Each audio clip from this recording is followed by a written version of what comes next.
Hi friends, good morning. কেমন আছো তোমরা সবাই? হইচইয়ের আরও একটা নতুন ব্লগে সবাইকে ওয়েলকাম জানাই। চলো, বড়দের শ্রদ্ধা, ছোটদের স্নেহ জানিয়ে আরও একটা নতুন দিন শুরু করলাম। আজকে ঘুম থেকে যখন চোখটা খুললাম তখনই মাথায় একটা কথা এলো যে আমি কোনো দিন সকালবেলা একদম ঘুম থেকে উঠে ব্লগ শুরু করিনি। আজকে তাই ডিসাইড করলাম একদম বিছানা থেকে ওঠা থেকে বিছানায় আবার ঘুমোতে যাওয়া অবধি, মানে একদম সকাল থেকে রাতে ঘুমোতে যাওয়া অবধি তোমাদের সাথে শেয়ার করব। তো সকালবেলা ঘুম থেকে উঠে বিছানা গুছিয়ে নিয়ে দাঁত ব্রাশ করে নিয়ে এই যে বরমশাই দেখো সকালবেলা ঘুম থেকে উঠেই ভিডিও চালিয়ে দিয়েছে ফোনে, আর এদিকে ল্যাপটপও চালিয়ে দিয়েছে। সকালবেলা ঘুম থেকে উঠে এই চুলটাকে আমি যদি ওপর করে না বাঁধি তাহলে ভীষণ বিরক্ত লাগে। আর আমার মনে হয় সবার প্রত্যেকেরই এটা করা উচিত। ঘুম থেকে উঠে জামাকাপড় চেঞ্জ করে মুখ হাত পা ধুয়ে চুলটাকে একটুখানি চিরুনি দেওয়ার আর একটুখানি পরিমাণ মতন জল খাওয়ার। আজকে ওয়েদারটাও বেশ মেঘলা, দিনটা আজকে বেশ ভালোই যাবে। যেহেতু একটু ঠান্ডা ঠান্ডা ওয়েদার, বৃষ্টি পড়ছে, তাই ভাবলাম চলো দীপের সাথে আমিও এক কাপ চা খেয়ে নিই। আমার চা খাওয়া মানে তো তোমরা জানোই, বা যদি না জানো বলি, আমার চা খাওয়া মানে জাস্ট বিস্কুট দুটোকে চুবিয়ে বিস্কুটটাকে খাওয়া, তারপরে চাটা ফেলে দেওয়া বা বরকে দিয়ে দেওয়া। তো আজকেও সেটাই করব। একটু খিদে পাচ্ছি, তো চা মেপে নিলাম। তোমরা কারা চা না হলে চলে না সকালবেলা, চলে আসো আমার বাড়ি, অবশ্যই তোমাদের একদম সুন্দর করে বানিয়ে চা খাওয়াবো। আমি চা খেতে ভালোবাসি না ঠিকই, কিন্তু চা বানাতে কিন্তু ভীষণ ভালো পারি। আর সকালবেলার আমার আর একটা অভ্যেস আছে, যেটা আমি তোমাদের সাথে শেয়ার করছি বা এর আগেও করেছি। তার কারণ আমি চাই তোমরাও এই অভ্যেসটা চালু করো। সেটা হচ্ছে পাখিদেরকে খেতে দেওয়া। পাখি হোক, কাক হোক, বাড়ির এমন একটা জায়গায় কিছু খাবার বা জল রেখে দাও যে সেখান থেকে যেন কাক, শালিক, চড়াই সবাই যেন এসে খাবার খেতে পারে। তো দেখবে এই জিনিসটা করলে না অটোমেটিক মন ভালো হয়ে যায়। তো তারপরে এই যে বরের সাথে বসে বসে চা বিস্কুট খাচ্ছি, দেখো গরম বিস্কুটটা মুখের মধ্যে ঢুকিয়ে দিয়েছি। আর চা খেতে খেতে আমি একটা কৃষ্ণ মন্ত্র শুনছি, যেটা তোমাদের সাথে লাইভে আমি শেয়ার করেছি। মন্ত্রটা বলছি: कृष्णाय वासुदेवाय हरये परमात्मने प्रणत क्लेशनाशाय गोविंदाय नमो नमः। সকালবেলা জানলাটা খুলে দিলাম, তারপরে চা খাওয়া হয়ে গেল। বরকে বললাম, তুমি কালকের একটু তরকা আছে, খাবে নাকি? বললো হ্যাঁ চলো নিয়ে আসো। তাই ও না সকালবেলা হেভি কিছু খেতে চায় না, তাই ওকে তরকাটা গরম করে দিলাম। আর কালকের একটু সামান্য ডাল ছিল, সেই ডালটার মধ্যে আমি কিছুটা মুড়ি দিয়ে দিলাম। আমি না ডাল দিয়ে ভাত দিয়ে যতটা না খেতে ভালোবাসি, ডালের সাথে মুড়ি বা রুটি ছিঁড়ে মেখে এরকমভাবে ডাল খেতে বেশি ভালোবাসি। তাই কিছুটা মুড়ি নিয়ে ব্রেকফাস্ট হিসেবে খেয়ে নিলাম। আর যা জিনিস নষ্ট করতে আমার একদমই ভালো লাগে না। আমার বড় হলে বলতো ডালটা ফেলে দাও, এটুকু ডাল রেখে আর কী হবে। তো জিনিস অনেকের কপালে এই এতটুকু ডালও জোটে না, তো আমরা সেটা পাচ্ছি। একদমই আমার মতে যে একদম পুরোপুরি নষ্ট হয়ে না যাওয়া অবধি ফেলা উচিত নয়। তো এইসব খেতে ব্রেকফাস্ট কমপ্লিট করলাম। বরের অফিস যাওয়ার সময় হয়ে গেল, ওকে ঠান্ডা জলটা ভরে দিলাম। স্টিলের বোতলটাই দিই, তার কারণ কি হয়, পুরো দিনটা জলটা বেশ ঠান্ডা থাকে। আর আমার বর দেখো জামা পরার আগেই জামার মধ্যে পারফিউম স্প্রে করে নেয়। তো যাই হোক, তারপরে স্নান করলাম, পুজো করলাম, লাইভ করলাম। যারা লাইভ থেকে আমার ব্লগটা দেখছো অবশ্যই কমেন্ট করে জানিও। আর তারপরে 3:30 বা 3:40 মতন বাজে। আজকে এবেলা কিছু রান্না করিনি, কারণ ভাত ছিল বলে অনেকটা, আর ডিমের অমলেট দিয়ে আমি ভাত খেতে বেশ ভালোবাসি। তাই ওই ডিম, পেঁয়াজ, একটু শুকনো লঙ্কা কড়াইয়ের মধ্যে তেলের মধ্যে দিয়ে কিছুটা ভাত দিয়ে নাড়িয়ে চাড়িয়ে দুপুরের লাঞ্চ সেরে নিলাম। কী ব্যাপার এত তাড়াতাড়ি?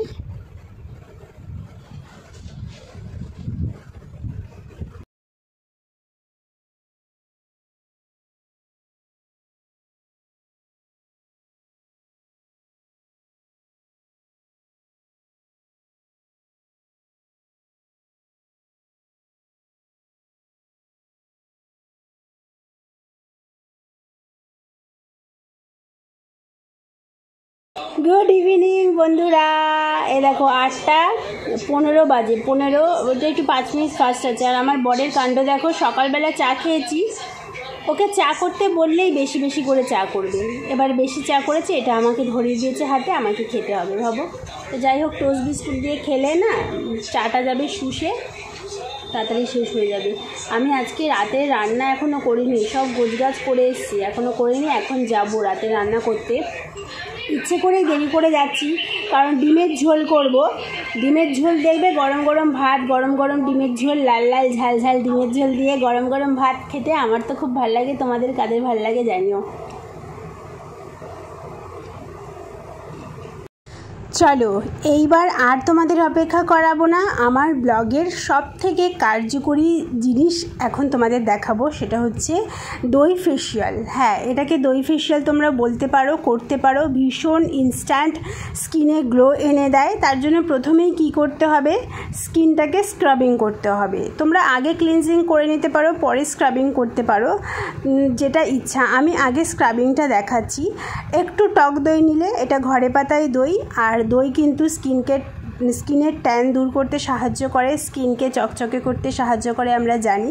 তার মধ্যে আমি নিয়ে নিয়েছি একটু চালের গুঁড়ো ফর স্ক্রাবিং। স্ক্রাবার হিসেবে চালের গুঁড়োর মতন উপকারী জিনিস আর কিছুই হয় না, জানো তো। মার্কেট থেকে কেনা স্ক্রাবারের থেকে চালের গুঁড়ো দিয়ে আমি স্ক্রাবিং করে দেখেছি, এটাতে বেশি ভালো ফল দেয়। প্রথমে স্ক্রাবিং করে নিলে, তারপরে হচ্ছে ডিপ ক্লিনজিংয়ের জন্য আরও হাফ চামচ একটু টক দই নিয়ে নিলে, তার মধ্যে নিয়ে নিলে একটুখানি নারকেল তেল। আর নারকেল তেলের মধ্যে আমি বলবো এই তেলটাই ইউজ করবে, এটাই সবথেকে বেশি ভালো। তোমাদের যদি হাতে সময় না থাকে, ধৈর্য না থাকে, প্রথম স্টেপটা যেটা দেখালাম আর এই স্টেপটা যেটা দেখাচ্ছি, এই দুটো স্টেপ করেই ঘুমিয়ে পড়তে পারো। কিন্তু আরও ভালো যদি রেজাল্ট পাও, তাহলে কিন্তু 3rd নম্বর স্টেপ পর্যন্ত দেখতে থাকো।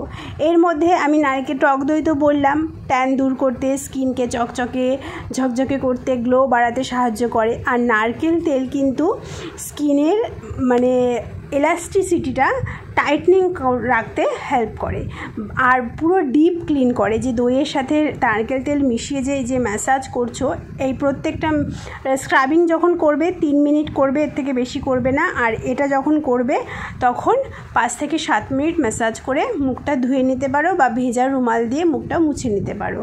এবারে হচ্ছে ফেস প্যাক। টক দই নেবে, তার মধ্যে একটু বেসন নেবে, একটু গুঁড়ো হলুদ নেবে, রান্নাঘরে যে হলুদ ব্যবহার করা হয় সেটা নিলেই যথেষ্ট।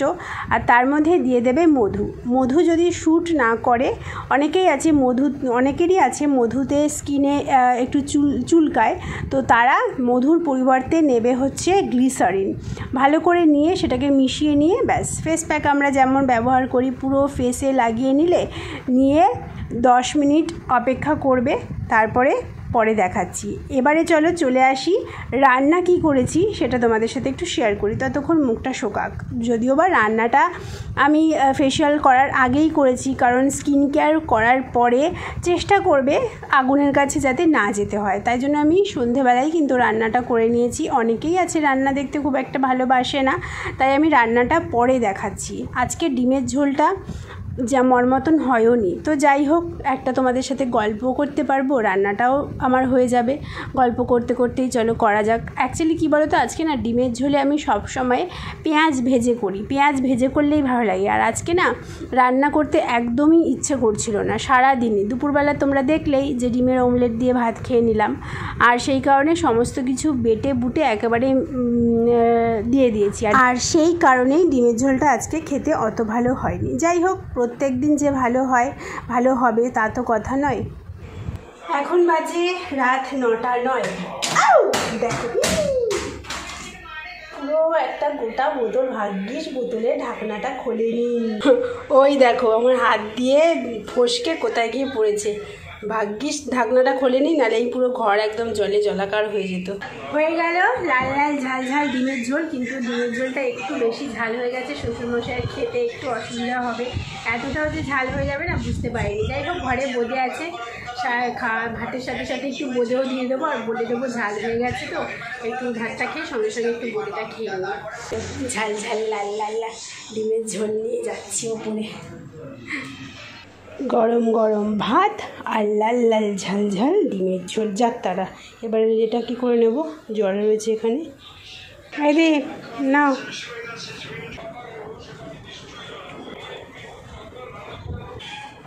আজকে ডিমের ঝোলটা জঘন্য হয়েছে, জঘন্য। আজকে বন্ধুরা আমাকে কেউ রুখতে পারবে না পেটে ব্যথা বা অন্য কিছুতে, কারণ হচ্ছে আজকে দুবার চা খেয়েছি, যে কিনা একবারও চা খাই না। আর ডিম খেয়েছি কটা সারাদিনে, 2.5 খানা। তখন ডিমের অমলেট দিয়ে দুপুরে ভাত খেলাম, আর এখন 1.5 খানা ডিম। 2.5 খানা ডিমে তুমি উঠে যাবে এমন। চাটা খেয়েছি না, আর আজকে ডিমের ঝোলটা এত বাজে হয়েছে কি বলবো। তুমি যদি নিজেকে মানে সবসময় ভয় পাও তাহলে এমনি শরীর খারাপ হবে।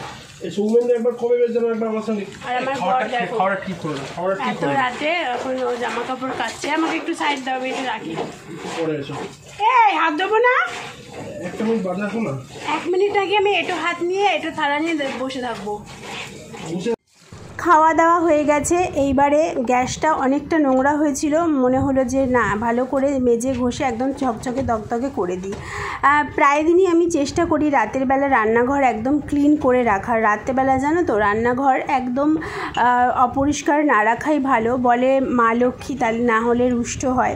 তাই আমি চেষ্টা করি ঘুমানোর আগে রান্নাঘরটা পরিষ্কার পরিচ্ছন্ন রাখতে। তারপরে এই যে দেখো ফেস প্যাক লাগিয়ে বর বেরিয়েছে, আর বর যতক্ষণ না বেরোয় ততক্ষণ আমি বিছানা ঝাড়ার মানে সুযোগই পাই না, সারাক্ষণ বিছানার মধ্যে মইডামইডি করে।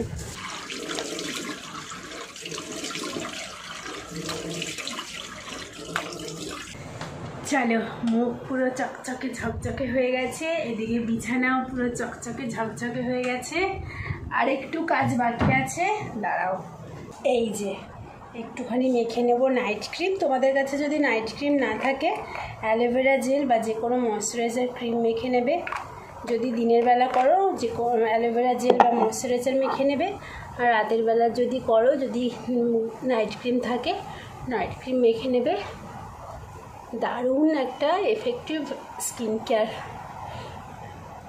এটা তোমরা 10 দিন অন্তর অন্তর করলে স্কিন একদম, স্কিনের সমস্যা দূর হতে, যদি কোনো সমস্যা থাকে দূর হতে বাধ্য।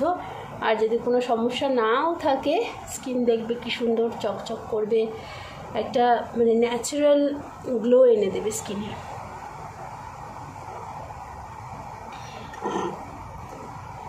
আর এই বোরোলিনটা আমি দেখো 12 মাস ইউজ করি। এই বোরোলিনটা খুব মানে হালকা ঠোঁটে দেওয়ার জন্য।